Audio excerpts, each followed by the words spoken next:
How's it going, YouTube? Op.poker James here. We're going to be jumping into another $100 spin and go session in a second. If you're enjoying this content, please hit the like button and please subscribe to the channel. If you're looking for more low stakes content, go check out our session reviews, or we do have a low stakes spin and go course. More info on that in the description down below. Anyway, let's jump in and see what happens.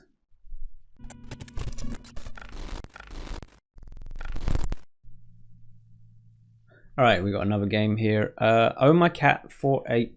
I feel like I recognize that name. Belgi, I don't recognize, but they're from Russia. We'll see if we got any strong players on here or not. More than likely we do. So we got 10-9 suited. I'm gonna raise it. I don't have a button limping strategy in general. This is a good flop, free-handed, having top two, very nice. I'm not gonna be slow playing it at all because lots of draws, wet board, right? So we do want to bet. How big do I want to go? That's the question. I think half pot is at least. So we're gonna go with 80. I think we could go pot. I think we could go 150. I think we could go 60. In these free-handed pots, it was a very, very strong spot. We do have 25 hands on Oh My Cat, so a little bit more likely to be a regular, I would say. Because of that, Ace Queen, 23 big blinds deep. Gonna raise it. Could lip trap as well. But we're gonna raise and stack off if we're shoved on. Jack 3 will fold.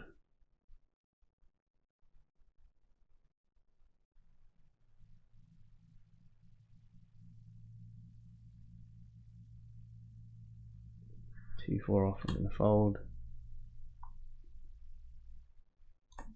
Okay, King Queen.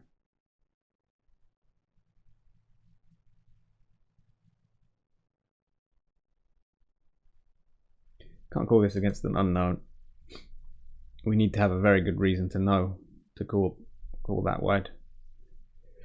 For example, if I had this label pushes crap and we saw a big free bet stat, then yeah, I can look at that or not. 10-7, I'm gonna call it. One of the weaker hands I do call, and then after they've checked back, I think I do want to bet. I'm just deciding what kind of size. I don't think we want to go too big because then we're over representing our hand.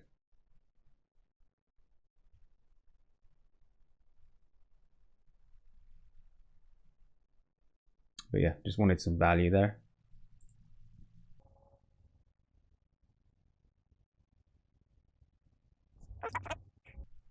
So we're winding up with the Tetris leaderboard promotion. I think there's like 10 days left at the time of this recording.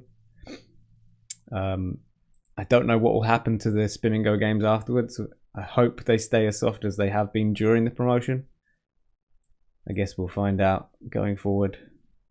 But yeah, at least at the 25s and lower, they've definitely been softer games overall. I don't know about the 50s. I didn't really see much of a difference in the 50s, and then the 100s I hadn't really been playing before this Tetris promotion, so I couldn't even tell you. But overall, I think they've been very good for the games in general. So hopefully they bring something like this back, or just a carbon copy of this back in the future. If you guys have any thoughts about the Tetris promo, feel free to talk about it in the comments. Any good scores? I've seen a few people say they've had some really big scores in Tetris over on our Discord channel. If you want a link to that, it'll be in the description down below. Anyway, Queen 10 here. We're going to check this back. It is quite likely that I'm going to have to give up this hand if faced any action. But I am going to try and go to showdown now, I think. Yeah, we're just going to go for showdown at this point. Good. I think it's better than if I had bet, because we're never getting them to fold. I think at least one street, maybe two streets they would call there. It was 10-6. So I'm glad that we didn't bet. Bottom pair.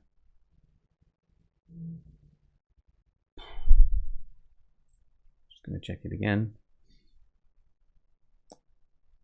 And on the river, I guess we're going for a bit of value here. Yeah, I think we're just going to bet 40 chips. Trying to get a call by ace high or pairs worse than a 6. They don't take the bait though. Ace queen, we're going to limp trap. We're hoping for a shove. Doesn't happen, but that's a nice flop. So hopefully we can still get a stack here.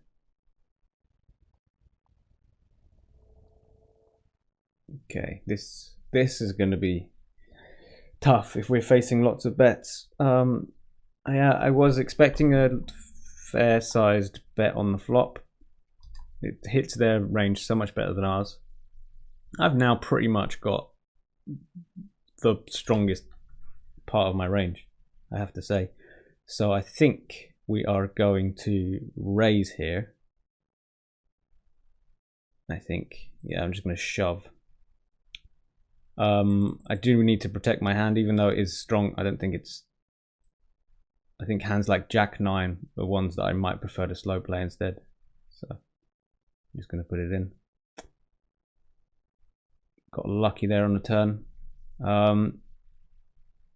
Yeah, I don't expect them to fold an ace. Jack 10, we're going to shove. Against 10-7, looks good. Nice. Nice little win.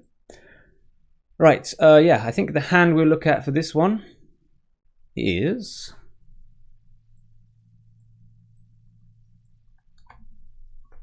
this large one we just had here with the Queen 8. I want to look at what kind of, how wide are we going to have to go? Let's say we didn't hit 2 pair on the turn. What are we going to do against this size bet? Let's say instead of it being an 8, it was a 9, for example. I think we're going to look through stuff like that to see what we should have been doing. And then with the Queen 8, am I meant to be raising here, or am I meant to slow play it? What hands am I meant to slow play? What hands am I meant to just call down? I think it will be quite useful, because this really favors our opponent range-wise. All these high cards, right? But lucky for us, we hit the 2 pair. So yeah, it would be a nice spot to analyze, I think, going forward. So let's jump in and see what GTO Base recommends. Okay, so I'm going to post this Queen 8 hand into GTO Base. If you've never seen GTO Base before, it's basically a big old lot of solves that have been made for spin and goes. Very useful for you guys who are playing the higher stakes games. Good to know how a solver plays these spots. In low stakes games, don't even think about using this kind of software. The important thing is to not make big mistakes in low stakes. So that's what you should be focusing on.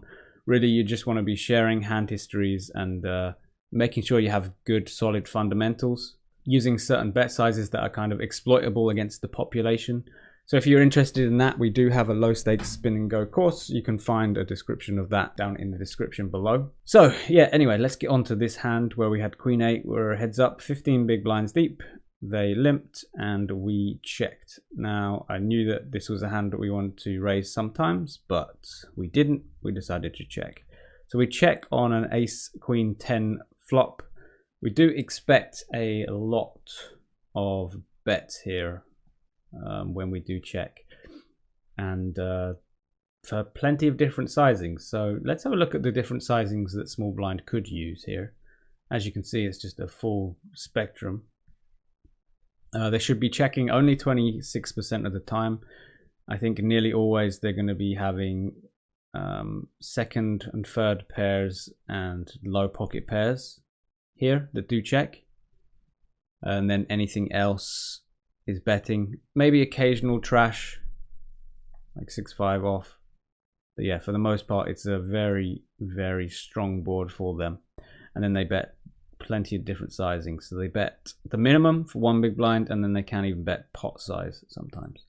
Anyway, they bet in between. They bet 3/4 pot here with ace-4, which is apparently fine, and we call. Turn is an 8, where we've now hit 2-pair, and we check.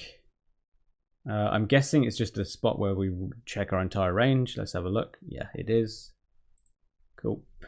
They bet 375, which is exactly the kind of sizing they should be using. Basically 3/4 pot. And we decide to shove. I'm not surprised at all that that is meant to be our play for our hand. But it is something that I want to see, like, what kind of hands do we try and trap here? What hands do we keep calling?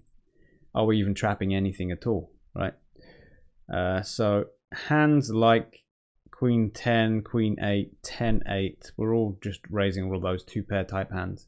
But if we have hit a straight, if we do have a straight, we're meant to be slow playing it. Not surprised there at all, actually. Well, actually, I am surprised because it's always playing it as a slow play. So I thought that maybe it would occasionally raise it as well. But yeah, 2 pairs we shove, straights we call, and then everything else we're calling as well. So if we have a queen, we're meant to be calling for sure. If we have a 10, we're starting to worry on the turn. So let's say we did have Queen 9, right? We were talking about this spot.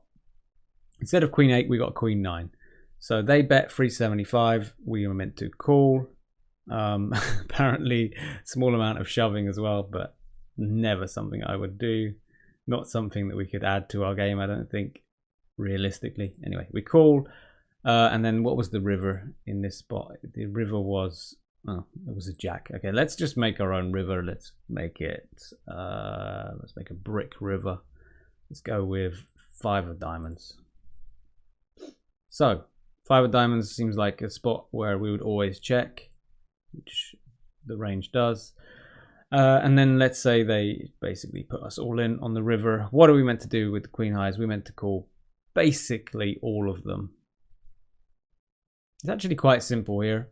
If we've got a queen or better, we call, and then if we've got 10 high, sorry, a pair of 10s, let's have a look. Why are we meant to call the pair of 10s when we have the blocker? Okay, so when we have king blocker to the straight, when we have jack blocker to a straight, that's a reason to call them. Even king 5, interesting. So yeah. Yeah, as soon as you have blocker to the straight and you've got a pair, you call it. Okay, fairly simple. Folding all the other 10s makes sense. Folding all the 8s makes sense. Yeah, nice. Good to realize what you should be playing when you're in a spot where your range is just completely crushed, where your opponent's going to have far more nut-based hands than us. We still do want to just shove the turn because it's such a dangerous turn card with our 2-pair. And it's any 2-pair. Any 2-pair we've hit, we start shoving it. So good to know. If you enjoyed this video, please give it a like and hit the subscribe button. I'm going to be doing plenty more videos like this. If you want to talk about this hand or anything similar, please do so in the comments. I will happily reply to them. If you haven't done so already, come check out our Discord channel. Our Discord does have a spin and go general and also a spin hand history section where we go through hand histories and people are giving good advice for all of this stuff. Yeah, very, very good place to improve. If you're wanting to get better at spin and goes, one thing that you really shouldn't miss out on is trying to find other people who are playing the same sort of games as you. So coming over to our Discord community is a very good idea, in my opinion, if you want to get good at these games. So I hope to see you there. See you soon. Peace.